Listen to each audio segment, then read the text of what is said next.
नमस्कार, अपन समाचारमा स्वागत छ। सुरुमा हेडलाइन्स।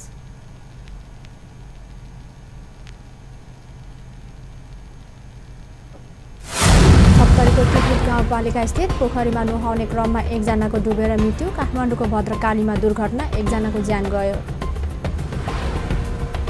3 दिनदेखि तनावग्रस्त कञ्चनपुरको महेन्द्रनगर सामान्य बन्दै प्रहरीले दमन गरेको भन्दै विद्यालय बन्दको घोषणा।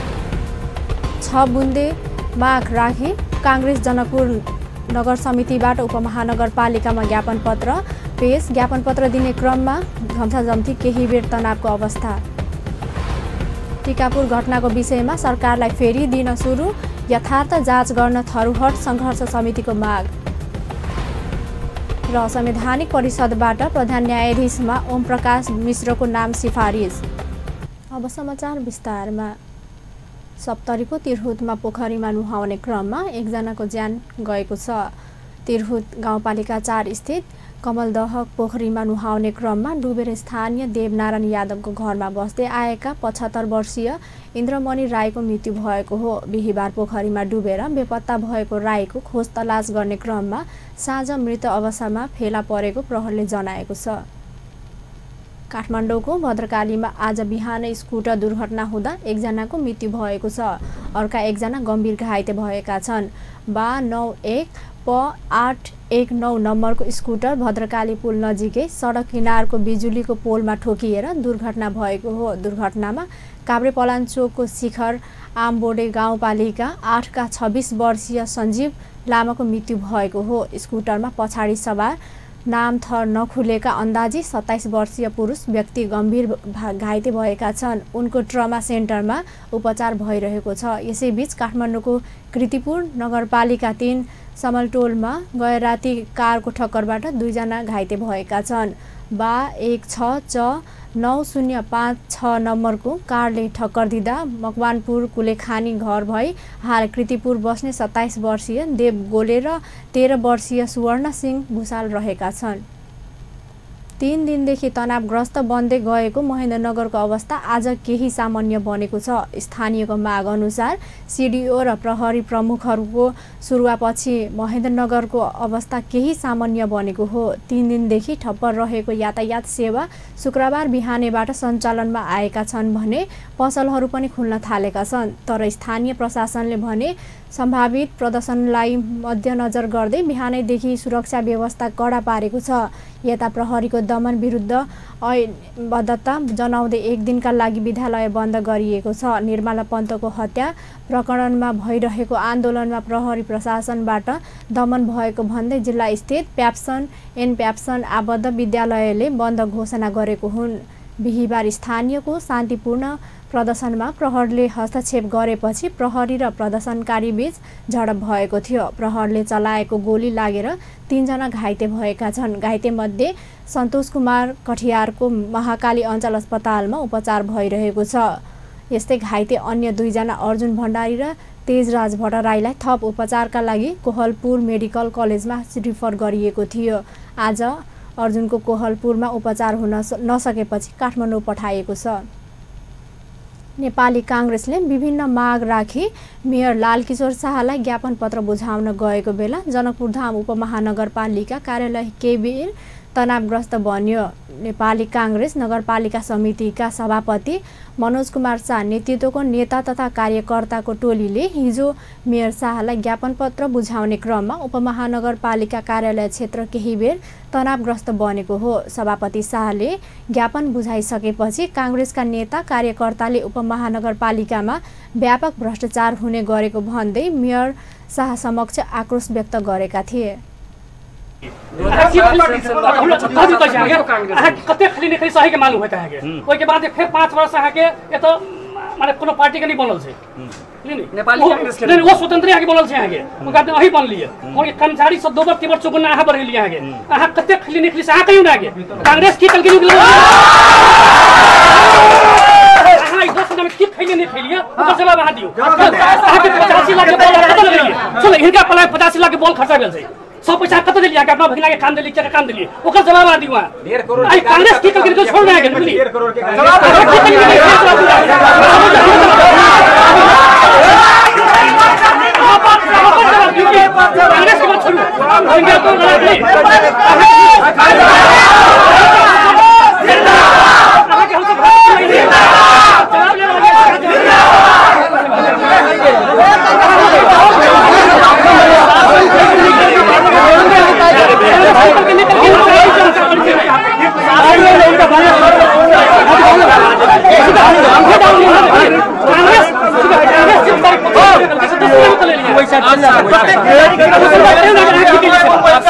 वार्ड नंबर 13 में प्रत्येक पोल में कोनो एनजीओ से बॉल लागल रहे चुनाव से पहले, लेकिन प्रत्येक बॉल के खर्चो कहा कर दिली, प्रत्येक बॉल के बिल पेश भेले। वार्ड नंबर 13 के बात कर रहा छी। चुनाव से पहले प्रत्येक पोल में बॉल लागल रहे कोनो एनजीओ से, लेकिन ओकर बिल अहाँ लगन पेश भेले, सबके फरचोट कर दिली। अहाँ एते बड़का भ्रष्टाचार कतऽ से भेले?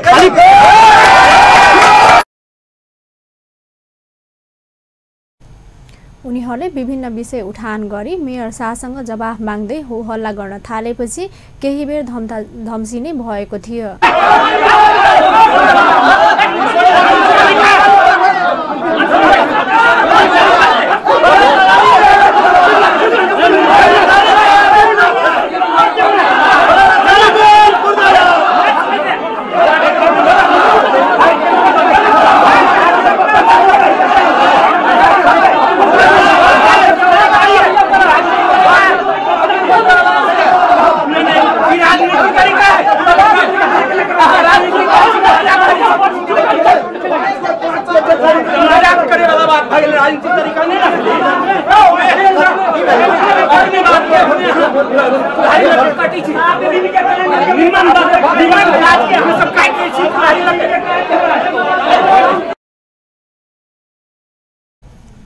नेपाली कांग्रेस जनकपुर धाम नगरपालिका कार्य समितिले 6 बुँदे माग राखी मेयर शाहलाई ज्ञापन पत्र बुझाएको हो। कांग्रेसले कर वृद्धि अविलम्ब फिर्ता गर्नुपर्ने, सडक विस्तारका क्रममा घरहरू भत्काउन र बनाउन लागेको खर्चको क्षतिपूर्ति स्वरूप 10 वर्षका लागि घर तथा सम्पत्ति घर मिनाहा गर्नुपर्ने, ल्यान्डफिल्ड साइटको निर्माण गर्नुपर्ने, मनोमानी भर्ना गरिएका कर्मचारी हटाउनु पर्ने, बाहिरी चक्रपथ निर्माण थाल्नुपर्ने लगायतका माग राखेको छ। कांग्रेसको ज्ञापन पत्र बुझ्दै मेयर शाहले माग पूरा गर्ने आश्वासन दिनुभएको थियो। यता कांग्रेसले 7 दिनभित्र मागहरू कार्यान्वयन नभए चरणबद्ध आन्दोलन गर्ने चेतावनी पनि दिएको छ। नेपाल औषधि व्यवसायी संघ अञ्चल शाखा जनकपुर धामले स्वास्थ्य तथा जनसङ्ख्या राज्य मन्त्रीमा नवनियुक्ति डाक्टर सुरेन्द्र यादवलाई सम्मान गरेको छ। जनकपुरमा आयोजित एक कार्यक्रमका बीच संघका वर्तमान कार्य समिति पूर्व अध्यक्षहरू र पदाधिकारीहरूको सहभागितामा मन्त्री डाक्टर यादवलाई सम्मान गरिएको छ।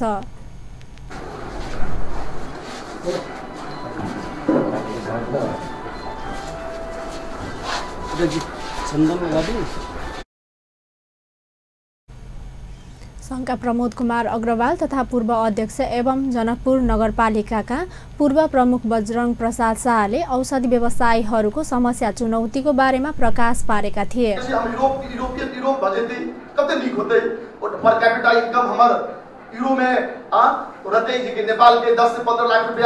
साल के होते बड़ा खुशी लगे छे, वही कल्पना करना निक छे, लेकिन केना इम्प्लीमेंट होते व्यवहारिक पक्ष केना होते एहि में ध्यान आकर्षण करावा चाहै छी। एहि प्रांगण में सभा कक्ष में एकटा पूर्व अध्यक्ष के हैसियत से, जनकपुर नगर पालिका के एकटा पूर्व मेयर के हैसियत से, जनकपुर धाम के जनता के जनप्रतिनिधि की हैसियत से शो उनका दे छे, हम उनका सम्मान कर रहल छी, उनका स्वागत कर रहल छी। मैं पूरा देश में हम जनकपुर धाम के प्रदेश नंबर 2 के मात्र बात नहीं कर छिए, एते ज्यादा बड़का जे समस्या किछ वर्ष में बढ़ गेलै या जे जेकरा समाधान करना बहुत आवश्यक है। आ मंत्री महोदय से बहुत आशा है औषधि व्यवसायी के, औषधि व्यापारी के, कि ई सब समस्या के यदि समाधान हेतै तो व्यवसाय में सेहो बढ़िया हेतै, स्वास्थ्य के क्षेत्र में सेहो बढ़िया हेतै। व्यवसायीहरूको कुरा सुनेपछि बोलेका मन्त्री यादवले सरकारको तर्फबाट समस्या र चुनौतीहरूको समाधान गर्दै लैजाने बताएका थिए। उस हिसाब से विभिन्न किस्म के करप्शन के जगह जब तक टाइट न करके तो टाइट के नाम पे विभिन्न किस्म की समस्या सब राज्य में केकरो जेल बंद करके रेख देल किसी और नहीं देखल गेल छै, दवाई दुकान चलबे करै छै, अब हमारे सबके पुनर्विचार करे के जरूरी है। कला तब प्रदेश के भी अपन अधिकार है। प्रदेश अपन किस्म के यूनिवर्सिटी खोल सके छे। ई औषधि व्यवस्थापन केना कर दे। अभी इंडिया में अपने के प्रत्येक प्रदेश के अपन किस्म के छे व्यवस्थापन। में केंद्र के कार्यक्रम हम सब सीमित करे जाते हैं। मन्त्री यादवले जनकपुरमा बिरामी वा उपभोक्ताहरू औषधि किन्दा धेरै ठगिने गरेको कुरालाई समेत सरकार प्राथमिकतामा राख्ने बताए। अब समाचारमा व्यावसायिक विश्रामपछि टिकापुर घटनाको विषयमा सरकारलाई फेरि दिन सुरु, यथार्थ जाँच गर्न थरुहट सङ्घर्ष समितिको माग। सिपयुक्त जनशक्तिलाई मात्र वैदेशिक रोजगारीमा पठाउने अनिवार्य व्यवस्था गर्ने सरकारको तयारी र संवैधानिक परिषदबाट प्रधान न्यायाधीशमा ओम प्रकाश मिश्रको नाम सिफारिस। विश्रामपछि समाचारमा स्वागत छ। अब बाँकीको प्रसङ्ग। थरुहट सङ्घर्ष समितिले टिकापुर घटनाको यथार्थ छानबिन गर्न सरकारलाई पूर्ण दबाब दिएको छ। टिकापुर घटनाको तेस्रो वर्षको अवसर पारेर बिहिबार काठमाडौँमा एक कार्यक्रमको आयोजना गरी थरुहट सङ्घर्ष समितिकी संयोजक रूपमणि चौधरीले टिकापुर घटनाको यथार्थ छानबिन गर्न सरकारलाई पुनः दबाब दिनुभएको हो। उहाँले टिकापुर घटनाको अभियोगमा बन्दी जीवन बिताइरहेका 26 जना बन्दीहरूको तत्काल रिहा गर्न पनि सरकारसँग माग गर्नुभयो। पूर्व सांसद समेत रहनुभएकी चौधरीले सरकारले टिकापुर घटनाका पीडितलाई न्याय दिन नचाहेको भन्दै आक्रोश पनि व्यक्त गर्नुभयो। उहाँले टिकापुर घटनाका पीडितलाई राहतको व्यवस्था गर्न पनि सरकारसँग गम्भीर ध्यानकर्षण गराउनुभयो। राम्रै हुन्छ। फारुकलाइनहरू अहिले जेल बन्दीहरू बिताइराख्नु भएको छ र अहिले फरार लिस्टहरूमा भएका अवस्थाहरूमा छ। हामीहरूले उहाँहरूको छिटो भन्दा छिटो रिहाईको माग गर्न चाहन्छौँ। नेपाल सरकारसँग यो विषयमा थरुहट र थारुहट संयुक्त सङ्घर्ष समितिले पटक पटक वार्ता संवाद गर्यो। अन्तमा आएर जुन एउटा नेपालमा कम्युनिस्टको तानाशाही एउटा सरकार बनेको छ, यो सरकारले झन् थारूहरूको माग मुद्दामा सुन्न त परै जाओस्, यसको विषयमा उच्चारण गर्न पनि चाहदैन भन्ने अवस्थामा पुगेको हो। जानकारी गराउनुहुन्छ होला। कार्यक्रममा बोल्दै राष्ट्रिय सभाका सांसद हरिराम चौधरीले टिकापुर घटनालाई अपराधीकरण नगर्न सरकारको गम्भीर ध्यानकर्षण गराउनुभयो। उहाँले टिकापुर घटनामा निर्दोष नागरिकलाई यातना दिने काम अन्त्य गरेर सो घटनाको यथार्थ छानबिन गर्न सरकारलाई सघाउन पनि सम्बन्धित पक्षसँग आग्रह गर्नुभयो। त्यसलाई चाहिँ अपराधीकरणको रूपमा चाहिँ त्यसलाई लिएर जानुहुन्न। यो घटनामा जुन प्रकारको चाहिँ हैन त्यहाँ के मान्छेहरू अथवा प्रहरी लगायत केही निर्दोष चाहिँ बच्चाको जुन प्रकारको एउटा चाहिँ निधन हुन पुग्यो त्यो ठाउँमा, निश्चित रूपमा आन्दोलनमा घटनाहरू हुन्छन्, त्यो स्वाभाविक पनि हो। तर त्यो घटना असाध्यै दुःखदायी छ। त्यो घटनालाई हामीले चाहिँ सामान्य रूपमा लिन सकिँदैन र यस्तो प्रकारको घटनाको विरोध पनि हामीले गर्नुपर्छ र जसरी चाहिँ त्यो आन्दोलनको क्रममा जुन घटना घट्न गयो त्यो घटनालाई हामीले चाहिँ आगामी दिनहरूमा अधिकारको एउटा चाहिँ आफ्नो पहिचान र आफ्नो अधिकारको बहस गर्ने क्रममा यस्ता दुर्घटनाबाट चाहिँ हामी सजग हुँदै खास गरेर चाहिँ यो आन्दोलनको नेतृत्व गर्ने नेतृत्व कर्मीहरूले चाहिँ विशेष ढङ्गले चाहिँ यसको बारेमा चाहिँ ध्यान दिनुपर्छ जस्तो मलाई लाग्छ। केही साथीहरूलाई त्यसैले आएर बोल्दिनको लागि 2072 साल भदौ 7 गते टिकापुरमा भएको हिंसात्मक झडपमा परि एक बालक र एएसपी सहित 8 जना सुरक्षाकर्मीको हत्या भएको थियो। सोही घटनाको मुख्य योजनाकारको आरोप लगाइएका रेशम चौधरी सहित 26 जेल जीवन बिताइरहेका छन्। सत्तारूढ नेकपा कम्युनिस्ट पार्टी नेकपाका अध्यक्ष एवं पूर्व प्रधानमन्त्री पुष्पकमल दाहालले राज्यले उद्योग व्यवसायीहरूलाई ठगीलाई जस्तो व्यवहार गर्न नहुने बताउनु भएको छ। अध्यक्ष दाहालले यात्री समितिको परिकल्पनालाई साकार पार्न उद्योगी व्यवसायीहरूलाई प्रोत्साहित हुने गरी आवश्यक वातावरण बनाउन पनि सरकारको ध्यानकर्षण गराउनुभयो। अध्यक्ष दाहालले कर छल्ने गतिविधिमा संलग्न नहुन उद्योगी व्यवसायीहरूलाई पनि आग्रह गर्नुभयो। बिहिबार काठमाडौँमा आयोजित events and venue association of नेपालको 8औं वार्षिक उत्सव कार्यक्रमलाई सम्बोधन गर्दै उहाँले राज्यले उत्पादन वृद्धि गरी रोजगारीको अवसर सृजना हुने गरी उद्योगी व्यवसायीहरूसँग सहकार्य गरेर अघि बढ्नुपर्ने आवश्यकता पनि औल्याउनुभयो। व्यवसायीहरूलाई कता कता इट अनि व्यवसाय नफस्टाउने र उत्पादन वृद्धि र रोजगार सृष्टिको हाम्रो परिकल्पना, हाम्रो सपना अधुरै रहने खतरा भइ नै राख्छ भने साथसाथै व्यवसाय गर्नेहरूले पनि फेरि के गर्ने गरेका छन्, कुनै न कुनै रूपले कर कसरी छल्न सकिएला, राज्यलाई कसरी छल्न सकिएला भन्ने मानसिकताको विकास पनि विगतदेखि हुँदै आएको छ। किनकि राज्य अलि नियन्त्रणकारी, राज्य अलि दमनकारी भयो भने स्वभावैले अर्को पक्ष त्यहाँबाट फुत्किन चाहन्छ। कारण पहिलो जिम्मेवारी राज्यकै हुन आउँछ, पहिलो जिम्मेवारी सरकारकै हुन आउँछ। जबसम्म सरकारले ठिक ढङ्गले काम गर्ने, आफ्नो ऐन कानुनहरूलाई ठिक ठाउँमा राख्ने काम गर्दैन, तबसम्म अरूले पनि सुरक्षित ठान्ने वातावरण बन्दैन। अध्यक्ष दाहालले राज्यले उद्योगी व्यवसायीहरूलाई हेर्ने नकारात्मक दृष्टिकोणका कारण नेपालमा विकासतर्फको यात्राले तीव्रता पाउन नसकेको पनि स्पष्ट पार्नुभयो। उहाँले जनतालाई बलियो बनाएर मात्रै मुलुकको समृद्धिको यात्रालाई गति दिन सकिने पनि स्मरण गराउनुभयो। नेपालमा राज्यले उद्योग व्यवसाय गर्ने मानिसहरूलाई राष्ट्र सेवकको रूपमा, राष्ट्रको आवश्यकता पूर्ति गर्ने समुदायको रूपमा कम, कहीँ न कहीँ नाफाखोरहरूको रूपमा या कुनै न कुनै रूपमा नकारात्मक ढङ्गले हेर्ने एउटा दृष्टिकोण लामो समयदेखि रहँदै आएको छ। जबसम्म व्यवसायमा लाग्ने, उत्पादन वृद्धिको काममा संलग्न हुने, रोजगार सृष्टि गर्ने क्रियाकलापमा संलग्न हुनेहरूलाई प्रोत्साहित गर्ने राज्यको नीति बन्दैन, राज्यको संस्कार बन्दैन, राज्यको समग्र सोच बन्दैन, देशले आर्थिक विकास गर्ने। अध्यक्ष दाहालले वैदेशिक लगानी भित्र्याउन पनि राज्यले नियन्त्रणकारी नभई सहरकर्ताको भूमिका निर्वाह गर्नुपर्ने धारणा पनि राख्नुभयो। सरकारले उपभोक्तालाई मारमा पार्ने जो कोहीलाई कडा कारबाही गर्ने चेतावनी दिएको छ। उद्योग, वाणिज्य तथा आपूर्ति मन्त्री मातृका प्रसाद यादवले उपभोक्तालाई मारमा पर्ने जो कोहीलाई कडा कारबाही नगरे बजार अनुगमनको कामलाई तीव्रता दिएको बताउनु भएको हो। उहाँले उपभोक्तालाई मारमा पर्ने जो कोहीलाई कारबाही हुने गरी उपभोक्ता संरक्षण ऐन संशोधन विधेयक 2075 संसदमा पेश गरिएको पनि जानकारी दिनुभयो।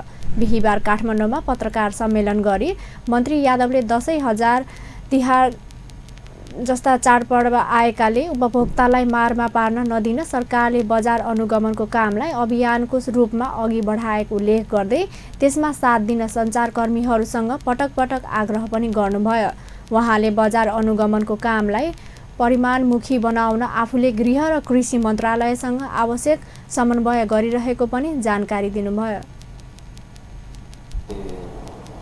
हाउसमा चाहिँ विधेयक पेश अनुगमन गरेर आएपछि तपाईको रिजल्ट निकाल्न नसक्ने स्थिति देखा पर्यो। बजार अनुगमन त भइराखेकै छ, तर जुन प्रकारको रिजल्टहरू आउनुपर्ने हो, जनताले अनुभूति गर्नुपर्ने हो, त्यो गर्ने अवस्था नभएपछि हाम्रो कमजोरी छ भन्दाखेरि हामी मन्त्रालयभित्र बहस गर्न थाल्यौँ, छलफल गर्न थाल्यौँ। अब ऐनमै समस्या रहेछ भनेर हामीले त्यो बुझेपछि र अहिले संविधानले नै मतलब उपभोक्ताको हक चाहिँ मतलब बहाली गर्नु, त्यो अनुसारको ऐन कानुन बनाउनु भनेर हाम्रो धारा 44मा उल्लेख भएकोले हामी चाहिँ त्यो अनुसार अगाडि बढेका छौँ। अब दसैँ आइसक्यो, तिहार आउँछ हैन, यही बिचमा तपाईँको धेरै गडबडहरू हुन्छ। त्यसैले अब हामी चाहिँ प्रचारात्मक सँगै चाहिँ क्रियात्मक पनि हाम्रो जान्छ।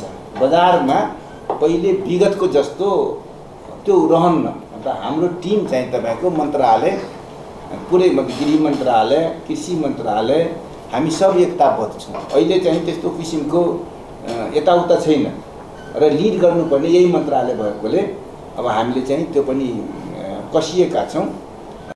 भनेपछि त्यो मैले एक ठाउँमा स्याम्पलिङ गरेको थिएँ। मन्त्रालयले वीरगञ्ज स्थित प्रोबायोटिक उद्योग प्राणीले गुणस्तरीय रहिन खाने तेल उत्पादन गरेको पाइएपछि कारबाही प्रक्रिया सुरु गरिएको पनि स्पष्ट पारेको छ। मन्त्री यादवले निरीक्षण गरेको सो उद्योगमा उत्पादित सनफ्लावर तेल, भटमासको तेल र सूर्यमुखी तेलमा अखाद्य वस्तु भेटिएपछि सरकारले कारबाही प्रक्रिया अघि बढाएको हो। मन्त्री यादवले कालीमाटी फलफुल तथा तरकारी बजारभित्रका अवैध गतिविधि नियन्त्रणका लागि छानबिनको काम सुरु गरिएको पनि जानकारी दिनुभयो। अब समाचारमा पूर्ण व्यावसायिक विश्रामपछि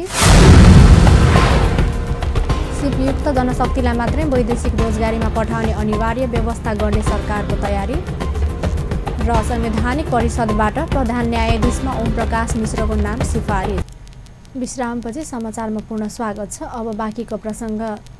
सरकारले सिपयुक्त जनशक्तिलाई मात्रै वैदेशिक रोजगारीमा पठाउने भएको छ। श्रम रोजगार तथा सामाजिक सुरक्षा मन्त्री गोकर्ण विष्टले सेवा सुविधा वृद्धि गर्न पनि सरकारले सिपयुक्त जनशक्तिलाई मात्रै वैदेशिक रोजगारीमा पठाउने अनिवार्य व्यवस्था गर्न लागि जानकारी गराउनु भएको हो। बिहिबार प्रतिनिधि सभा उद्योग तथा वाणिज्य र श्रम तथा उपभोक्ता हित समितिको बैठकमा बोल्दै उहाँले वैदेशिक रोजगारीमा जाने कामदारलाई सिप सिक्न सरकारले संरचना निर्माणको कामलाई तीव्रता दिएको पनि स्पष्ट पार्नुभयो। समस्याहरूलाई सिप प्रदान गर्ने संरचना निर्माण गर्न जरुरी छ। सरकारको तर्फबाट संरचना निर्माणको लागि केही कार्ययोजना अगाडि बढिरहेको छ। अबको केही समयपछि सिप लिएर मात्रै वैदेशिक रोजगारीमा जान पाउने व्यवस्थालाई प्रत्याभूत गर्नको लागि अनिवार्य सिप लिनुपर्ने अवस्था निर्माण गर्ने गरी सरकारले तयारी गरिरहेको छ।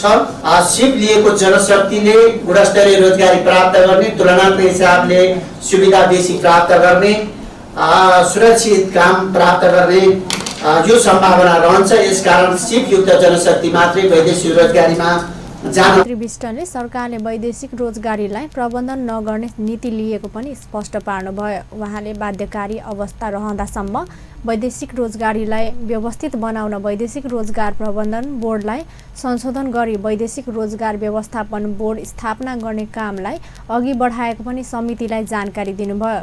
सरकारले स्वदेशभित्रै रोजगारीको अवसर सृजना गर्ने कामलाई पहिलो प्राथमिकता दिएको मन्त्री विष्टको भनाइ छ।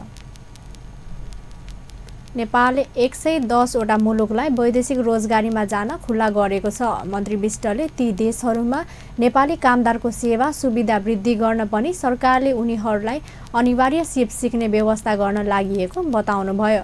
वैदेशिक रोजगारीमा गएकाहरू मध्ये 1.5% मात्रै दक्ष कामदार रहेको सरकारी तथ्याङ्कमा उल्लेख गरिएको छ।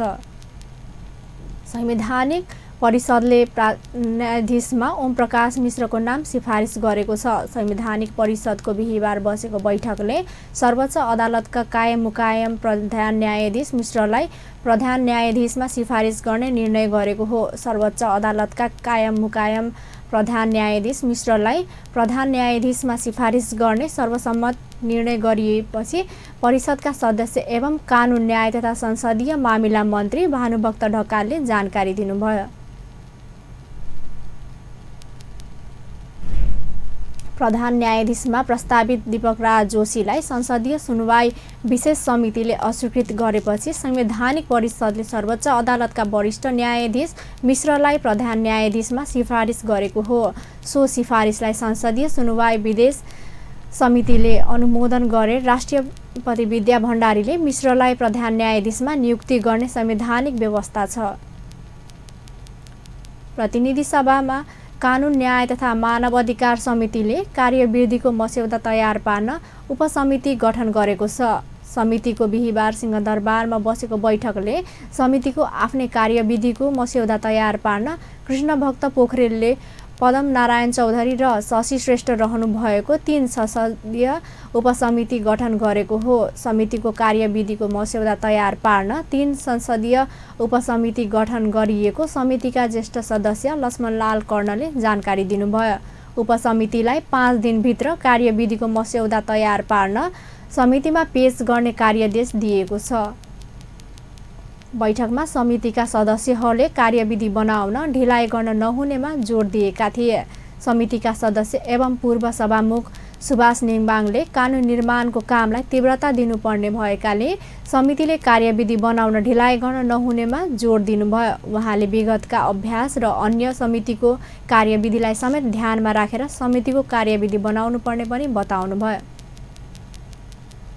समितिका अर्का सदस्य देवप्रकाश गुरुङले राष्ट्रिय मानव अधिकार आयोग र कानुन न्याय तथा संसदीय मामिला मन्त्रालयसँग परामर्श गरेर समिति बनाउन उपयुक्त हुने सुझाव दिनुभयो। समितिका सदस्य गुरुङले समितिको कार्यविधि तय गर्दा अदालत र समितिको क्षेत्र अधिकारमाथि विवाद आउन दिन नहुने तर्फ पनि सचेत गराउनुभयो। अन्त्यमा मुख्य समाचार पूर्ण एकपटक। सप्तरीको तिरहुत गाउँपालिका स्थित पोखरीमा नुहाउने क्रममा एकजनाको डुबेर मृत्यु। काठमाडौँको भद्रकालीमा दुर्घटना, एकजनाको ज्यान गयो। 3 दिनदेखि तनावग्रस्त कञ्चनपुरको महेन्द्रनगर सामान्य बन्दै प्रहरले दमन गरेको भन्दै विद्यालय बन्दको घोषणा। 6 बुन्दे माग राखी काङ्ग्रेस जनकपुर नगर समितिबाट उपमहानगरपालिकामा ज्ञापन पत्र पेश। ज्ञापन पत्र दिने क्रममा धम्साधम्सी, केही बेर तनावको अवस्था। टिकापुर घटनाको विषयमा सरकारलाई फेरि दबाब दिन सुरु। यथार्थ जाँच गर्न थरुहट सङ्घर्ष समितिको माग। र संवैधानिक परिषदबाट प्रधान न्यायाधीशमा ओम प्रकाश मिश्रको नाम सिफारिस। हस् त अपन न्युज अहिलेलाई यति नै। पल पल खबर तेज नजर हेर्दै रहनुहोला अपन टेलिभिजन। नमस्कार।